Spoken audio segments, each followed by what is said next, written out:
एक लीला आती है कि एक बार ठाकुर जी से रूठ गई किशोरी जी। ठाकुर जी बोले आप रूठ क्यों गई? बोले नीली नीली मणि आप जो पहन करके आए हो, इसमें एक गोपी का चित्र दिखाई दे रहा है मुझको। ये कौन है? हमसे हूँ रूप गुण सुंदर, ये तो हमसे भी ज्यादा सुंदर है। इसके नेत्र तो देखो कितने प्यारे नेत्र हैं इसके। ठाकुर जी की मणि देख करके श्री जी कह रही हैं, इसकी मुस्कान तो देखो, पता नहीं कहां से तुम्हारे चक्कर में पड़ गई काले कलूटे, ये देखो कितनी प्यारी है। कौन है ये? इसके बारे में मुझे बताओ।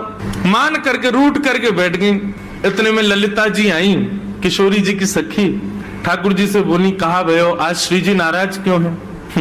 ठाकुर जी मुस्कुरा के बोले हम एक मणि पहन करके आए हैं, उस मणि में राधा रानी को अपना ही प्रतिबिंब दिख रहा है, और अपनी प्रतिबिंब को देख के करें जे कौन है? ये हमसे भी ज्यादा सुंदर है, ये इतनी हंस क्यों रही है, इसकी आंख इतनी सुंदर क्यों है, ये तुम्हारे चक्कर में कहां से पड़ गई? इस बात से मान करके बैठी। इतनी बोली है राधा रानी।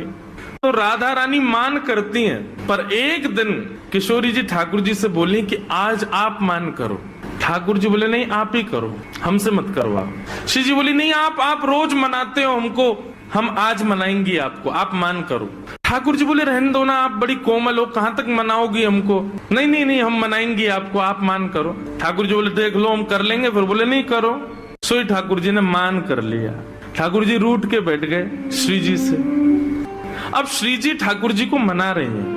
कभी ठाकुर जी की मनपसंद वस्तु बना के लावे, कभी ठाकुर जी का मनपसंद राग गा के सुनावे, कभी ठाकुर जी को नृत्य करके दिखावे, कभी ठाकुर जी के सामने उनका मनपसंद श्रृंगार करके आवे। सब प्रकार से श्री जी ने मनाने का प्रयास किया, लेकिन ठाकुर जी नहीं माने।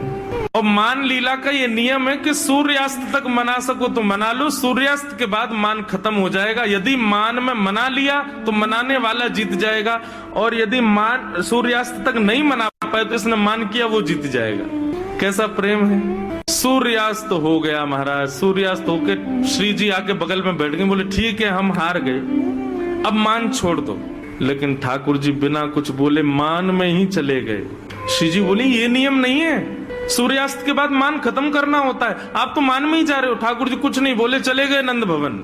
श्री जी को रात भर नींद नहीं आई। बोले कि ऐसा कैसा मान किया कि रात में बात भी नहीं करके गए। दूसरे दिन फिर ठाकुर जी गौचारण के लिए आए। श्री जी आई, ठाकुर जी अब भी मान में ही बैठे थे। श्री जी बोली देखो ये बहुत ज्यादा हो रहा है, आप कल से मान करके बैठो, रात में बात भी नहीं करके गए और अभी भी मान कर रहे हो।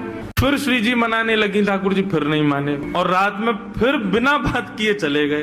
2 दिन हो गए, अब तो श्री जी से सहन नहीं हुआ, इतनी व्याकुल हो गई श्री जी। कल तीसरा दिन है, कल अंतिम